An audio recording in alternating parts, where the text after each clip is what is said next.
They threw me into the snow with my newborn and thought they'd buried me. What they didn't know was that the man who'd signed his name on their ledger, my grandfather, William Chen, had already written me into his last page. He'd left me everything, $2.3 billion. They spat on me, filmed me, laughed while a nurse clutched an oxygen mask and tried to warm my baby. They thought the world would move on with them laughing. They were wrong. 3 days earlier, I was on a hospital bed that still smelled faintly of antiseptic and lemon gum, eyes swollen, lungs aching from the C-section, when an image went viral and changed everything. A snapshot of Brandon's hand over someone else's shoulder, a glossy, staged photo with a caption that read, in 3 little words, everything they wanted, new chapter. Natasha posted it like a trophy. Minutes later, my phone flooded with messages and tags. People I hadn't spoken to in years were sending congratulations. Strangers were calling me brave. My husband's new woman had a smile too bright for a hospital corridor. Her name, Cassandra, kept flashing across the screen like a neon sign.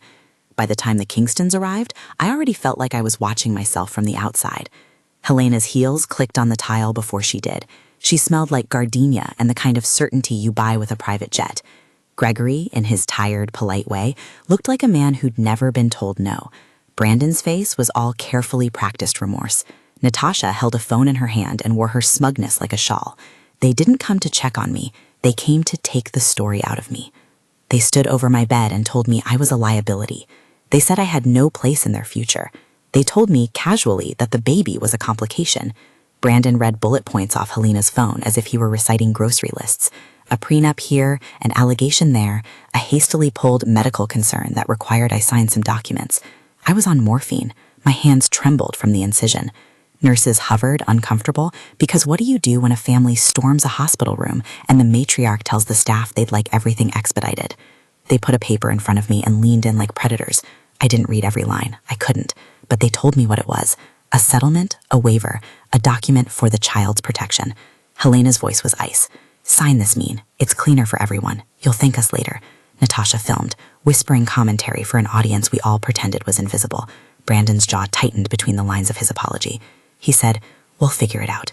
He kissed my forehead in a way that erased the man I married and replaced him with someone who could swallow his shame on command. They had hired a private notary. They had a lawyer drafted into the room.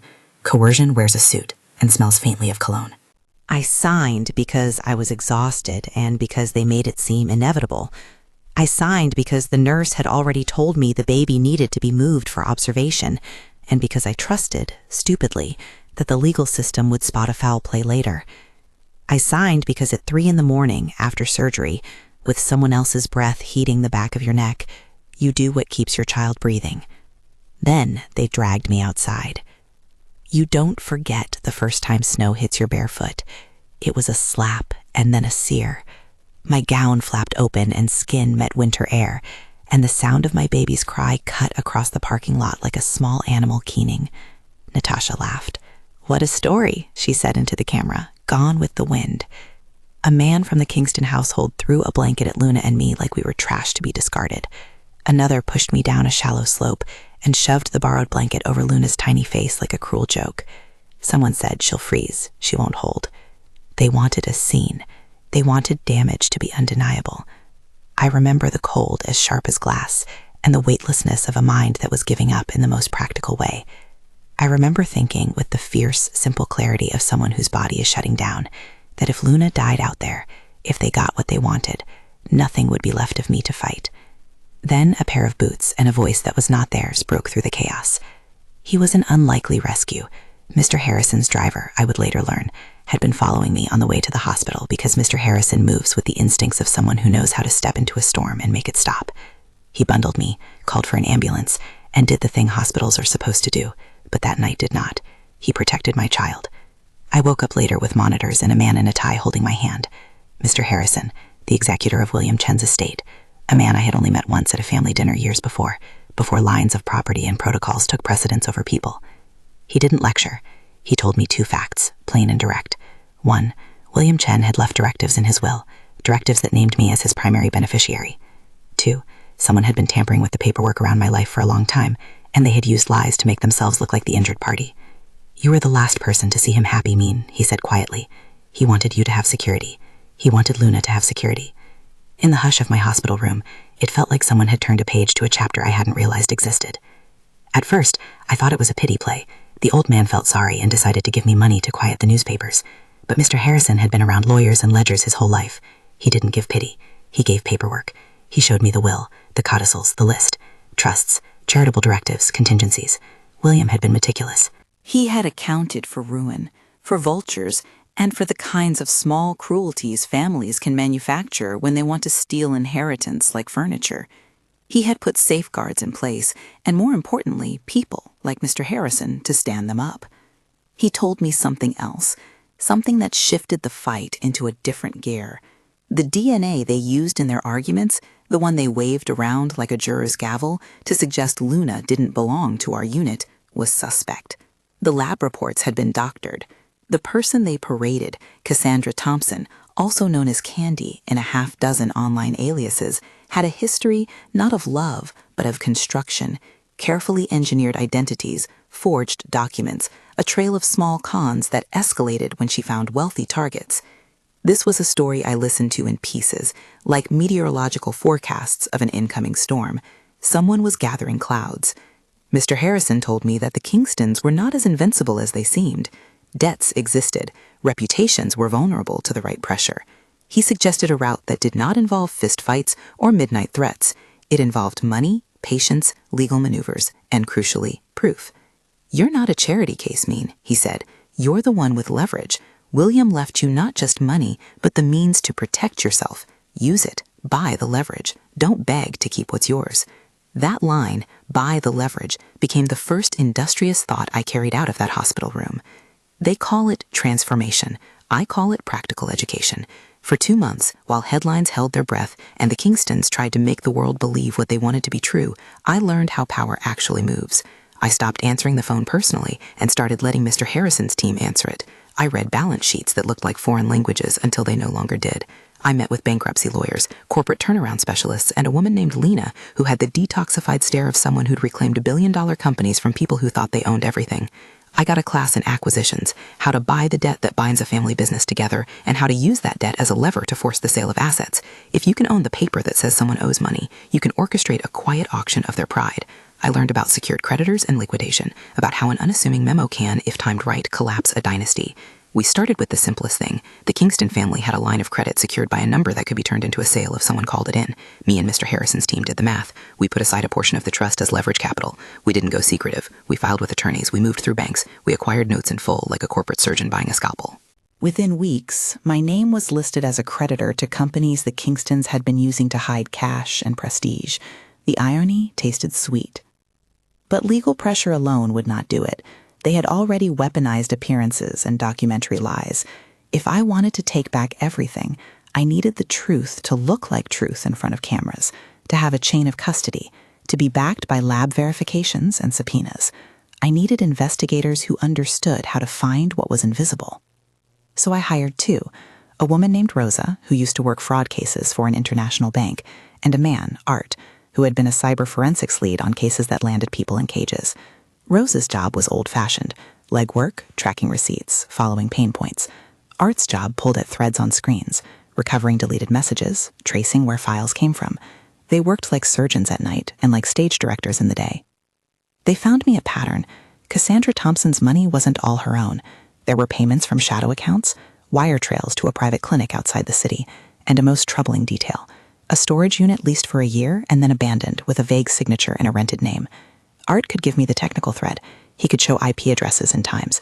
Rosa could tell me who had signed for packages.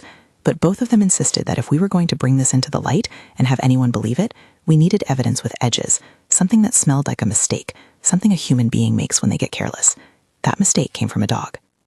Atlas was theirs, the Kingston household's golden retriever, pampered, with a chest that shone like lacquer from grooming. He had the freedom of a mansion and the curiosity of one who believed any corner might contain treasure. It was Natasha who had left a gate ajar the day the investigators staked out the property. She thought nothing would come of it. She thought Atlas would return to his bowl. She was wrong. We had been monitoring the Kingston property for weeks, watching patterns, comings and goings, the circulation of staff, the casual arrogance of people who think no one notices the fingerprints they leave behind. On a mild morning, Atlas bolted through a service gate that had been left open. Someone yelled. A gardener chased him. Nature took its small course. Atlas returned later, tail high, a smudge of garden dirt on one ear, and something clamped between his teeth, a leather key fob attached to a numbered plastic tag. It looked like nothing, a bit of silly household debris, but Rosa saw the edge of a sticker with black ink, storage unit number 47C. Art ran the number and cross-checked leasing records. It was a small, unremarkable unit at a facility 3 exits down, rented 3 months earlier under the name Candy Thompson, a name that sounded like a persona, not a legal identity. The unit had been paid up through the previous month and then abandoned overnight, like a secret someone hoped no one would notice. We didn't touch Atlas. We photographed him in situ, his mouth open in a pant that looked like an apologetic grin. We logged the find, time-stamped it, took GPS coordinates, notified the property manager through a proper channel, and arranged for a warrant after presenting the initial probable cause to a magistrate. Chain of custody matters when you want to turn a house dog's curiosity into a prosecutable lead. Every step had to look honest. The storage unit gave up its miseries reluctantly. Inside were banker's boxes, a shoebox with a hospital bracelet, a tiny pendant with an engraving that matched a monogram on a receipt in Cassandra's handwriting, and most consequentially, a small thumb drive wrapped in cling film. The drive had no label, but its casing was familiar to Art, the same model he'd seen pop up in connection screens when Cassandra had used disposable laptops. He took it to a lab, kept the integrity logs intact, and let professionals do what professionals do, recover files. What came back wasn't all one thing, but it was more than enough. In a series of deleted folders, Art recovered footage and documents that changed the narrative. There were recorded conversations where Cassandra and a lab tech negotiated a sample swap and a receipt from a fertility clinic for an unnamed client. There were audio files that implied an exchange of cash for paperwork and timestamps that placed Cassandra at a storage address linked to a courier service used by the Kingston family. Most damning were bank transfers, small deposits that, when followed, traced to a shell company used to pay off a lab technician's consulting fee. The pattern said this was not a single bad act. It said a system was propped up by little lies that added up. We served subpoenas. We presented the data to an independent lab for reanalysis. The forensic DNA work showed anomalies in chain of custody documentation for the sample used by the Kingstons to make their case against me. There were breaks, forms unsigned, dates altered, a discrepancy in a laboratory accession log. The lab's report said what we already suspected. The sample that had been waived at the hospital like a verdict could not, on the basis of the records, be confidently authenticated. I remember holding the little pendant in my hand in Mr. Harrison's office and thinking about how absurdly simple the key fob had been, how a dog chasing a squirrel had retrieved the hinge that cracked their whole scheme. Atlas had no idea he'd become a pivot between a spoiled dynasty and a woman with a baby. He was a dog. He liked the grass and the thrill of chase. He took home a piece of evidence like a child brings back a found rock. We turned that found rock into a trail of proof. We did not leak the findings in a cheap way. We did not post the files and watch the internet chew on them. We filed formal complaints. We took the evidence to law enforcement with chains of custody intact, photographs, witness statements, time-stamped files from Art's lab, and the storage facility's records. Because we'd preserved the way Atlas found the fob, photographed him with it, recorded the GPS, there was no story about planting or fabrication. The story was simple and ugly, something that had been hidden in plain sight, now exposed by accident and good process. As the investigation unfolded, so did the Kingstons panic. They made statements in the press that were cautious and rehearsed. Natasha deleted a dozen posts, then undeleted them, then posted a video of herself crying that smelled of performance. Brandon hired publicists. Helena issued a bland statement about family privacy. The more they tried to tidy the narrative, the more holes showed in their seams. Attorneys filed motions. Journalists started following subpoenas. The lab confirmed that the DNA sample identifying Luna as non-kin in the Kingston brief lacked a secure chain of custody. The forensic path showed manipulations. Cassandra's photographs and transaction trails stitched together like a dam under pressure. We moved with two kinds of pressure at the same time, legal and theatrical. There is an art to timing. You wait for the papers to be signed, the motions to settle, the press to assemble. We wasn't simply waiting for vindication. We were building the platform for a public reckoning that law alone would not fully satisfy. I wanted the courtroom to do its work and the world to witness the unmasked arrogance that had thrown me into the snow. I bought debt. I bought the invoices and promissory notes tied to several Kingston holdings. I did it openly. I purchased them through proper channels and made sure the acquisitions were public and legally binding. I became a creditor at their door. When you sit as a primary creditor in a company, you can call for restructuring. Creditors can demand management change. They can force boards to consider sale. They can create leverage that turns pride into paper. I did the calculus and paid the price to get the power. 2 months after Atlas found the fob, we stood in a glass building with a view of the city and watched the Kingstons enter the room as if they had won before the vote was cast. It was the day we had set for the shareholder meeting. The room was full of reporters, directors, and a handful of legal observers. By then, the police had made preliminary moves. There were seal orders around bank accounts and announcements about investigations. But I wanted them to experience the moment, to look in the eyes of their accusers and the cameras, and see what it felt like to be exposed. They came in with confidence. Helena's makeup was flawless. Gregory smiled like a man whose chess game had never encountered a comebacker. Brandon wore an expression of bewildered guilt, the kind that happens when the rehearsed lie encounters truth in public. Cassandra entered late, as if she were attending an afterthought, and sat like someone who expected to blend into the furniture. I walked in after them. I did not rush. I walked like someone who had rehearsed patience and used it as armor. When you're trying to unmask a family that has meant to erase you, a controlled walk is a declaration. I took the podium and let the room collect itself into the sound of breathing and notepads. I told them, in brief sentences, who I was and what had happened. I told the truth, searingly and simply, about the hospital, about the signing, about the snow. Then I played the footage. The first clip was not scandalous. It was clinical. It showed Natasha filming me outside the hospital, laughing. It showed Brandon's hand on my shoulder the last time I trusted him. It was small, but it embarrassed them. The second clip was the one the room remembered.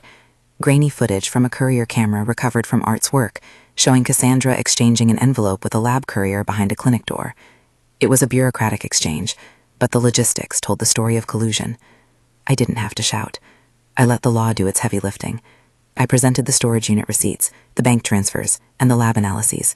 When I brought out the pendant, the small engraved charm Atlas had found, Helena's lips tightened as if someone had rung a bell under her skin. Art explained, methodically, how the recovered files indicated chain of custody breaches, how the accession numbers were tampered with, how the clinical logs were reconstructed. Rosa spoke about the payments and the pattern of shadow accounts that fed Casadka's eco and the Kingstons' need for plausible deniability. The room was quiet long enough that you could hear the hum of the air conditioning. Gregory's color had drained. Natasha's face lost its practice bloom. Brandon's jaw moved, but no words came. The board members, who had been called to meet in person to address a line of pressing creditor demands, realized in the span of minutes that their entire structure rested on a set of falsified documents and a family who had used shame as currency. I did not revel. I did not thrash. I laid out what we would do next. File suit for fraud, pursue criminal charges where warranted, and notify regulatory authorities. I announced the creditor steps I had already taken, the notes I had purchased, and the motions for corporate restructuring that had been filed. They would have to answer for the debts, for the deceit, and for the moral damage done to a newborn child and her mother. When the police escorted Cassandra out of the room, it was not a comic opera moment. It was sober and required. The detectives had their files. They had the warrants. They had the forensic corroboration. Cassandra's mouth made soundless promises that the press would later disassemble. She would eventually face charges. I would not celebrate her downfall because I did not find pleasure in another human's ruin. I found, instead, the steady consequence of a system that, when given evidence, acts. The law took its own course. Gregory Kingston fell the way edifices fall when rot is found at their center. Creditors called in loans. Board members voted to remove officers. Media outlets that had once whispered the family's name now printed timelines and transfers in crisp bullet points. Natasha's social accounts became the subject of commentary and legal demand. Brandon left after the first week of hearings, moving into the kind of shame that hides behind foreign addresses. Helena, who had always been certain she could bend people to her will, retreated into silence and, rumor had it, a small apartment paid for by a stack of legal bills. My life didn't fill with applause. The climbing back up felt for a long time like an act of careful maintenance. I secured Luna's custody within weeks through hearings where the credibility of the plaintiffs collapsed. The will was upheld, the trusts executed as William had directed. I did not become a cartoonish billionaire in a day. I became the steward of a legacy and a set of responsibilities I had not expected, but had been given precisely because someone in my family, a man who loved me in small ways, had not wanted me to be broken. After the trials, after the press cleared and the cameras turned toward newer scandals, I did something quiet. I created a foundation in William's name, one focused on postpartum care and legal aid for women who arrive at hospitals with no other recourse. I kept the business side of things pragmatic and unromantic, audits, boards, meetings where I sat across people who used to ignore me. I learned to say no with the same ease with which I had learned to say yes under duress. People ask if vengeance tasted sweet. I tell them no. The pleasure was never in hurting them. It was in the reclamation. The moral arc, if there is one, bent toward restoring what was ours and preventing the same cruelty from happening to someone else. I used my leverage not to crush, but to restructure. I replaced predatory creditors with responsible management, offered jobs to staff who had been exploited, and donated to clinics that would no longer serve as fronts for corruption.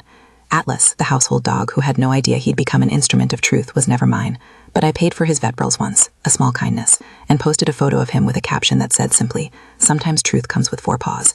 A ridiculous caption, but true. People loved that. People liked small poetic justice. Natasha eventually faced reputation ruin that had consequences beyond social media. She issued apologies that rang hollow, and then practical reparations that took longer, settlements, restrictions on her business dealings, and a public statement acknowledging she had posted without knowledge. Brandon sued for defamation at one point, then withdrew, the optics being what they are. A man who had abandoned his family found little sympathy in a court of public opinion or law. Cassandra pleaded to lesser counts in exchange for testimony about the network that had facilitated the forgery, and that testimony expanded the net to include a handful of technicians and a private courier service that had been taking cash under the table. I do not advocate for any of this as a model for revenge. I was not content to watch my life be reduced to a viral clip or a broken family drama. I was not interested in ruin as spectacle. What I sought was a practical restoration, a legal correction, and a safety for my child. I wanted the money not to glitter, but to guarantee that Luna would never be subject to another person's taste for humiliation. People like to ask what it felt like the first time I walked into a boardroom and everyone knew who I was, but not who I had been. The room smells like coffee and new leather.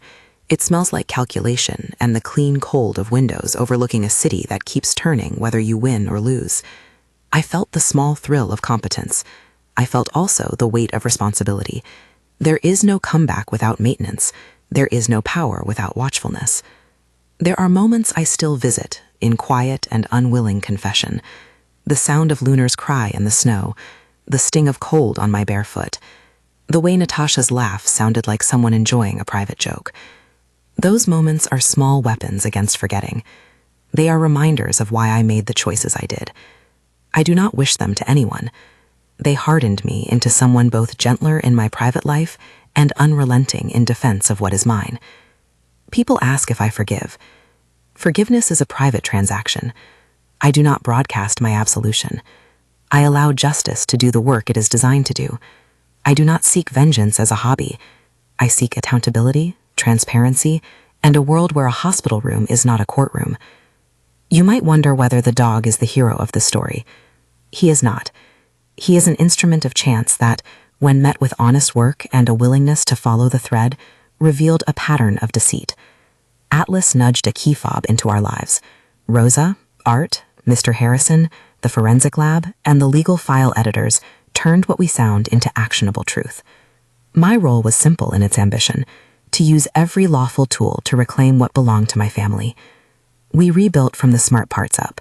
We bought debt because it is the cleanest way to change ownership without violence. We filed complaints because the law exists for moments like mine. We brought the public the evidence in a way that preserved process and avoided the luridness that destroys more than it heals. In the end, what toppled the kingdom was not a dramatic knife in a back. It was a ledger, a storage unit ticket, a thumb drive recovered from shoeboxes, and a dog who liked to chew on lost things. If any moral exists here, it is plain. Do not underestimate those you discard. Do not think cruelty is a currency that buys immunity, and never mistake humiliation for power. Power is patience, preparation, and the courage to translate pain into actions that protect others. My daughter Luna is almost 3 now. She loves plastic cups and chasing pigeons on the Riverwalk. Sometimes at night she will point to the framed picture on the mantel, a quiet photograph of William and me in a garden, both of us smaller than the burdens that followed, and call out a name she knows only because I made sure she would. I watch her sleep and feel a peace that is practical, neither euphoric nor brittle. Security is a series of deeds and decisions. It's closing the right doors and opening the right windows. People have asked me if I miss who I used to be. The woman before the hospital bed is someone I sometimes pity for her innocence, the woman who signed because she was tired and trusted a husband who could not be trusted. But I don't mourn in the melodramatic way you see in films. I trade grief for vigilance. I keep a list of contacts who make sure that when a bouquet smells like gardenia, it means something other than a threat. If something about this story stays with you, let it be this: the smallest, most mundane thing, a dog's find, a storage locker receipt, a deleted file, can become the hinge that opens the heavy doors of consequence. The law, when fed with clear evidence and patient work, can reallocate fate without turning into its own cruelty. And mothers, in the smallest, quietest ways, will fight to protect what they love. If you love a good comeback story, hit subscribe. If this one made you think, share it with someone who needs to know that there is a way back from the worst kind of exposure. Tell them that sometimes truth needs only a paw and a stubborn handful of people willing to follow the trail.